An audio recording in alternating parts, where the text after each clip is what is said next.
এই জন্য এই ছেলেটা আমার পছন্দ না। আর কতক্ষণ এরকম গেটের সামনে দাঁড়ায় থাকবো? বাবা, আমরা তো আমাদের নিজেদের বাড়ি গেটে দাঁড়িয়ে আছি, কোনো অসুবিধা কি? তাই বলে কি আমাদের সময়ের কোনো মূল্য নাই আপু? শোন, সময়ের চাইতে জীবনের মূল্য অনেক বেশি। জাহিদ ফোন হচ্ছে না কেন? এখনো সময় আছে ভেবে চিন্তে সিদ্ধান্ত দেওয়ার। একটা দুর্ঘটনা কিন্তু সারা জীবনের কান্না মনে রাখিস। এখানে দুর্ঘটনা কোথায় দেখলে বাবা? জাহিদ শোরুম থেকে গাড়ি কিনে নিজে ড্রাইভ করে তোমাকে দেখানোর জন্য নিয়ে আসছে। আজকের দিনটা আমার জন্য কত স্পেশাল, কোথায় তোমরা খুশি হবে তা না? আপসেট। ওয়াও, সেকেন্ড হ্যান্ড নতুনের মতো একদম টিপটপ কন্ডিশন, চালিয়ে দেখতে পারেন। একটু বেশি হয়ে গেল না? তোমার সাথে কি আবার রসিকতা সম্পর্ক? Sorry sir. আসসালামু আলাইকুম আঙ্কেল। নতুন গাড়ি, নতুন ড্রাইভার, আঙ্কেল মিষ্টি হবে না?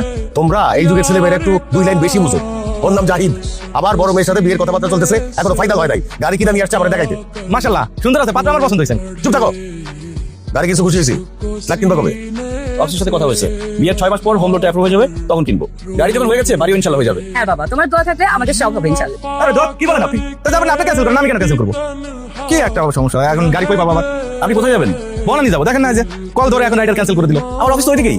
ও তাহলে তো ভালো হলো, 2 4 হয়ে গেল। 2 4 যখন মিলিয়ে ফেলেছেন, ভাড়া কিন্তু 400 টাকা দিতে হবে। জাহিদ কি বলছো? উনি আমাদের অনেক পুরনো ভাড়াটিয়া, ওনার কাছ থেকে ভাড়া চাইছো? তোমরা বাড়ি ভাড়া নিতে পারবা, আমি গাড়ি ভাড়া নিতে পারবো না।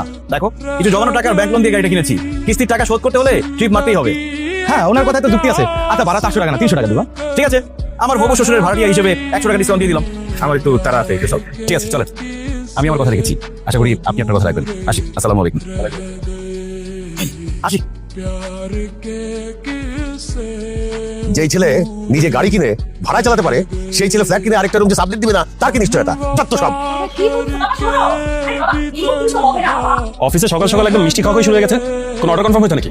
না স্যার, কোনো অর্ডার কনফার্ম না। আমাদের জাহিদ ভাই নতুন গাড়ি কিনেছে, এই বলে ভাই আমাদেরকে মিষ্টি মুখ করাচ্ছে। Zahid, congratulations. Thank you boss, very good decision. তোমার এই অফিসে যে পজিশন, সে অনুযায়ী তোমার একটা গাড়ি আসলে দরকার ছিল। বস, মিষ্টি নেন। আমার মিষ্টি খাওয়া নিষেধ, কিন্তু তোমার গাড়ি কিনে উপলক্ষে একটা মিষ্টি তুমি খাবে। বাবা আবারও আমাদের বিয়ে সিদ্ধান্ত পরিবর্তন করেছে। বুঝলাম না, মানে কি? বাবা তোমাকে কি শর্ত দিয়েছিল, ভুলে গেছো? না, ভুলি নাই। হবু শ্বশুরের শর্ত পূরণ করতেই তো কিসের গাড়িটা কিনলাম, বিয়ের পর ফ্ল্যাটে বুকিং দিয়ে দিল। কিন্তু একটা জিনিস বুঝলাম না, উনি সিদ্ধান্তহীন মানুষের মতো বারবার সিদ্ধান্ত বদলায় কেন? বদলাবে না কেন? বাবা তোমাকে কি শর্ত দিয়েছিল? গাড়ি কিনতে, গাড়ি কিনে ট্রিপ মারতে না। কি আশ্চর্য কথা, বাড়ি গাড়ি এগুলো হচ্ছে অ্যাসেট। এই যে তোমাদের বাড়িটা কতগুলো ভাড়াটিয়ার কাছে ভাড়া দিয়ে রাখছো, কোনো সমস্যা হয়েছে? বাড়ি আর গাড়ি কি এক হলো নাকি? অবশ্যই এক। বাড়ি ভাড়া না দিলে ফ্ল্যাটগুলো খালি পড়ে থাকবে, তেমনি একইভাবে গাড়ি ভাড়া না দিলে সিটগুলো খালি পড়ে থাকবে। ভেবে খাটে যাচ্ছে, কথা কিন্তু বাস্তবসম্মত বলছি। তোমার সাথে বাস্তবসম্মত কথা যুক্তি দিয়ে তো কেউ কোনদিন পারবে না। দয়া করে তুমি এমন কোনো ঝামেলা আবার ক্রিয়েট করো না, প্লিজ। আচ্ছা ঠিক আছে, চেষ্টা করো। চেষ্টা করবো মানে কি? আরে বাবা, সবার ভবিষ্যৎ অনিশ্চিত। চুপ করো।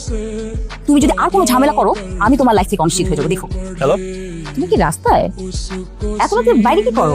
পরিশ্রম করতেছি, পরিশ্রম। সামনে বিয়ে না, খরচ তো অনেক। তাই বলে সারাদিন অফিস শেষ করে তারপর আবার লেট নাইটে ট্রিপ করবা? আমাদের তো টাকা দরকার নাই তো বাবু। তুমি যে টাকা স্যালারি পাও তাতে আমাদের সুন্দর মতো সংসারটা চলে যাবে। সত্যি বলতেছি, এত প্রেশার নিও না তো। আচ্ছা শোনো না, একটা গুড নিউজ আছে। বাবা ফাইনালি আমাদের বিয়ের কার্ডের ডিজাইন পছন্দ করেছে। তোমাকে বলেছে কাকে আসতে। আমার মনে হয় আমাদের বিয়ের ডেটটা ফিক্স হয়ে যাবে কালকে। কি হয়েছে ভাই, সমস্যা কি? ভাই আমার বাচ্চারা খুব অসুস্থ, বুঝছেন? আমরা একটু অনেক সিএনজি গাড়ি করে কিছু পাইতেছি না, যদি দয়া করে একটু হাসপাতাল নামে দিয়ে আসতেন, আমাদের অনেক উপকার হতো। আচ্ছা ঠিক আছে, আসেন। ওয়েট করো। কি হয়েছে বাবুর? ভাই আমরা তো জানি না বাচ্চার কি হয়েছে, ওই ডক্টর দেখলে তাহলে বলতে পারবে আর কি। বাবুর নাম কি রাখছেন? নাম ভাই এখনো 7 দিন হয়নি তো, তাই নামটা রাখা হয়নি। ভাই একটু আপনি তাড়াতাড়ি জান না ভাই।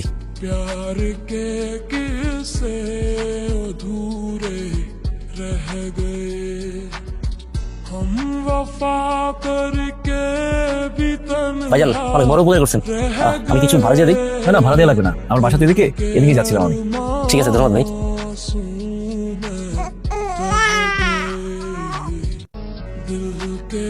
কিভাবে সম্ভব? এমন বাবা মাও দুনিয়াতে আছে, অসুস্থ বাচ্চাকে গাড়িতে ফেলে তারা হাসপাতালে চলে গেছে। আরে দাঁড়াও বাবা, আমি তোমাকে হাসপাতালে তোমার বাবা মার কাছে নিয়ে যাচ্ছি।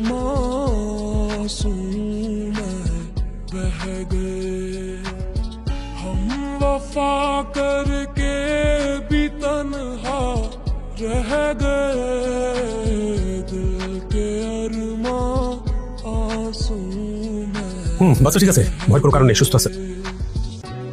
মানুষের মন থেকে না মায়া দয়া একদম উঠে গেছে। এই ধরনের ঘটনা প্রায়শই ঘটে। নিজের অনুজাত সন্তানকে ফেলে রেখে বাবা মা উধাও হয়ে যায়। কেউ তো ডাস্টবিনে ফেলে রেখে চলে যায়, রাস্তার পাশে ফেলে রেখে চলে যায়। ওনারা হয়তো আপনার গাড়িতে ফেলে রেখে পালিয়েছে। It's very sad. এই বাচ্চাটাকে নিয়ে আমি এখন কি করি বলুন তো? আচ্ছা, আপনাদের হসপিটালে রাখার কোনো ব্যবস্থা আছে? না না সরি, এটা তো আসলে প্রাইভেট হসপিটাল, এখানে আপনি ওই ধরনের ফ্যাসিলিটিস পাবেন না। আপনি বরং এক কাজ করুন, ওই থানায় নিয়ে যান। থানায় নিয়ে গিয়ে হয়তো পুলিশ এর একটা বেটার সলিউশন দিতে পারে। ঠিক আছে, জি। Thank you thank you. Sir অনেকক্ষণ ধরে দেখতাছি কান্না করা হবে তো বাচ্চা লাইয়া ঘোরাঘুরি করতেছে। স্যার এখনো সময় আছে, এই বাচ্চারা রাস্তা করে কোন থেকে ফালাইয়া কাইটা পড়েন। এই কি ধরনের ফালতু কথা বলেন আপনি? আপনার মধ্যে কোনো বিবেক নেই? আপনার বিবেক নেই, আপনি থাকেন মানুষের ভালো বুদ্ধি দেওয়া দোষ। শোনেন, নিজের ভালো চাইলে থানায় গিয়ে আগে জানান। আচ্ছা ওই আমি ট্রিপ মারতেছিলাম, গাড়িতে একটা কাপড় উঠলো একটা বাচ্চা নিয়ে, তারপরে ওরা নিয়ে বাচ্চাটা রেখে গেছে। এখন আমি তো হসপিটালে বাচ্চা নিয়ে ওদের খুঁজলাম কিন্তু কাউকে পেলাম না। কি করবো বাচ্চা নিয়ে বলতো? তুমি বুঝছো নিজেকে যতই বাস্তববাদী মানুষ বলো না কেন, তুমি নিজে একটা বুঝছো ভেজাইলা মানুষ। কি করতেছ তুমি এটা? আল্লাহ, শোনো বাচ্চাকে নিয়ে থানায় আসো, আমি থানায় আসতেছি, ঠিক আছে? ঠিক আছে। আপনি তো তাদের সম্পর্কে কোনো তথ্য দিতে পারছেন না, তাদের কোনো ছবিও দেখাতে পারছেন না। একটা কাজ করেন, আপনারা আপনাদের সম্পর্কে ডিটেল আমাদের কাছে দিয়ে যান, আপনাদের নাম, ঠিকানা, ফোন নাম্বার, ডিটেল। বাচ্চাটাকে আমাদের কাছে রেখে যান, আমরা ওকে সরকারি শিশু পরিবারে পাঠানোর ব্যবস্থা করব। এই বৃষ্টি, স্যার বলুন। এই বাচ্চাটাকে আমাদের কাছে রাখ। ইয়েস স্যার, দিন বাচ্চাটা আমার করে দিন। তীরের মতো নিষ্পাপ একটা বাচ্চা সারা রাত থানার ভিতরে থাকবে, ওর কি দোষ? দাও বাচ্চাটাকে। কি হলো, দাও। স্যার আইনি কোনো জটিলতা না থাকলে ওর বাবা মাকে খুঁজে না পাওয়া পর্যন্ত ওকে আমার কাছে রাখতে চাই। আমি কথা দিচ্ছি ওর কোনো অযত্ন অবহেলা হবে না।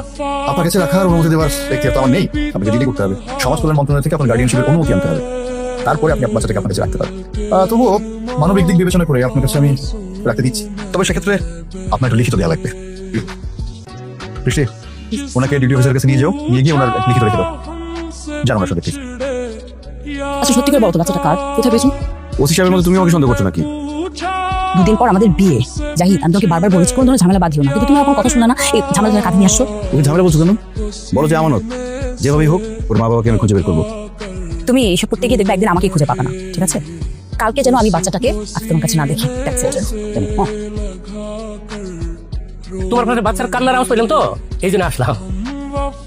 ওমা, এই বাচ্চা কার? তোমার কোনো আত্মীয় স্বজন আছে নাকি? না, আত্মীয় স্বজন আসে নাই, বলতে পারেন একটা দুর্ঘটনার ভিতর দিয়ে বাচ্চাটাকে পেয়ে সাথে করে নিয়ে আসছি। দুর্ঘটনার বাচ্চা মানে কি কইতাছ? ওর বাপ মা কই? আমার গাড়িতে ফালা রেখে পালাই গেছে।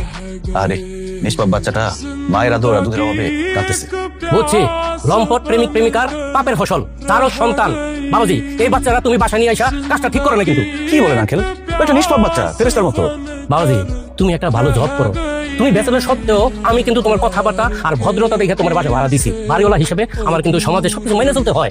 এমন কোনো সম্মান হানিকর ঘটনা ঘটাইও না। তোমার বাড়ি ছাড়া নোটিশ দিতে আমার খুব খারাপ লাগবে। কালকে দিনের মধ্যে বাচ্চাটার কথা রাইখে আসো। এই যে আরে না না না,